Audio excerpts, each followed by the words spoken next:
Olá, queridos concurseiros e amigos, todos bem? Espero que sim, sejam bem-vindos. Eu gostaria de conversar com vocês, você que vai prestar o concurso do tribunal, de um ponto importante que você não pode errar, que eles podem fazer algumas pegadinhas, tá? É a citação com hora certa no processo penal. Senhores, se você pegar provas anteriores a 2008, você vai se deparar que não existia citação com hora certa, tá? Então o réu que se ocultava para não ser citado, ele era citado por edital. Agora não. Então você tem de estar extremamente atualizado, estudando pelo código atualizado, que no final de 2008 nós tivemos algumas alterações na lei processual penal brasileira. Legal?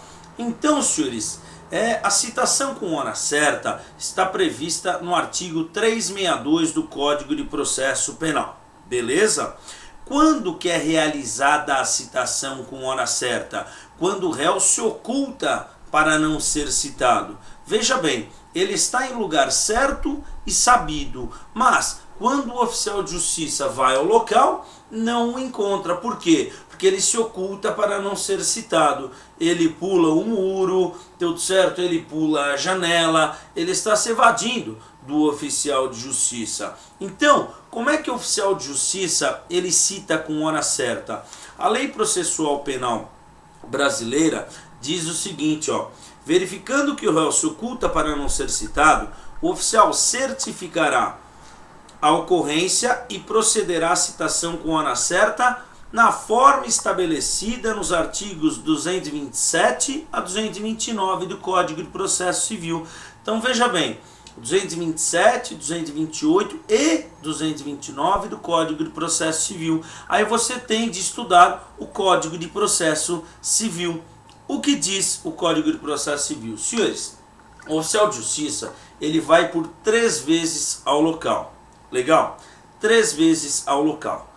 E verificando, né, se ele verificar que o réu está se ocultando para não ser citado, ele vai intimar um vizinho, na verdade ele vai intimar um parente, ou na falta do parente, um vizinho.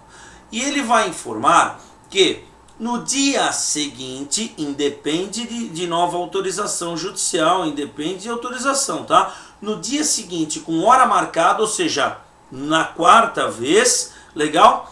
Ele volta ao local. Não encontrando o acusado, ele vai certificar os motivos da ausência, legal? Vai entregar a contrafé ao familiar ou ao vizinho, beleza?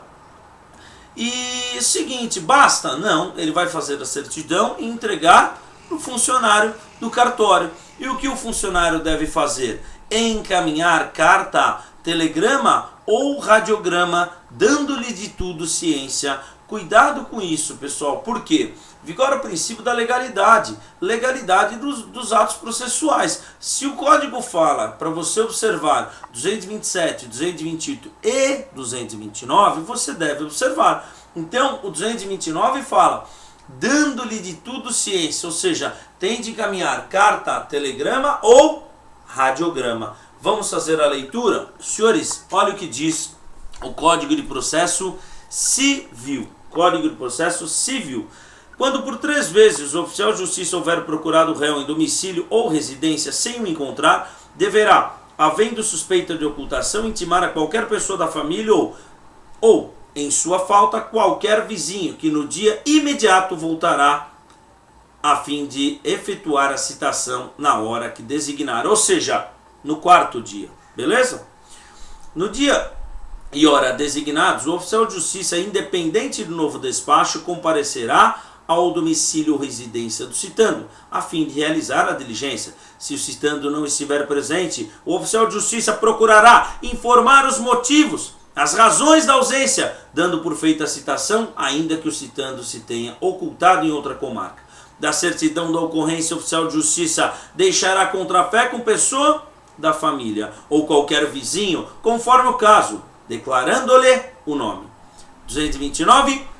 Feita a citação com hora certa, o escrivão enviará ao réu carta, telegrama ou radiograma, dando-lhe de tudo ciência. Então você tem de observar que eles podem colocar no seu concurso. Ele vai por 2 vezes, na terceira ele volta e entrega com troféu ao familiar ou ao vizinho? Não, ele vai por 3 vezes, na quarta ele volta com hora marcada, tá? Agora, completada a citação com hora certa, se o acusado não comparecer, senhores, se ele não comparecer, o que o juiz vai fazer? Nomear um advogado dativo. Nomear um advogado dativo e o processo prosseguirá. Beleza? Então, o que você não pode confundir são os efeitos do edital e os efeitos da hora certa. Quais são os efeitos da hora certa? Nomeação de um defensor dativo e o processo prossegue. Agora, quais são os efeitos do edital? Você tem de ler o 366, suspensão do processo e do prazo prescricional. Fechou? Senhores, um grande abraço, sucesso, bons estudos, até uma próxima oportunidade. Tchau, tchau.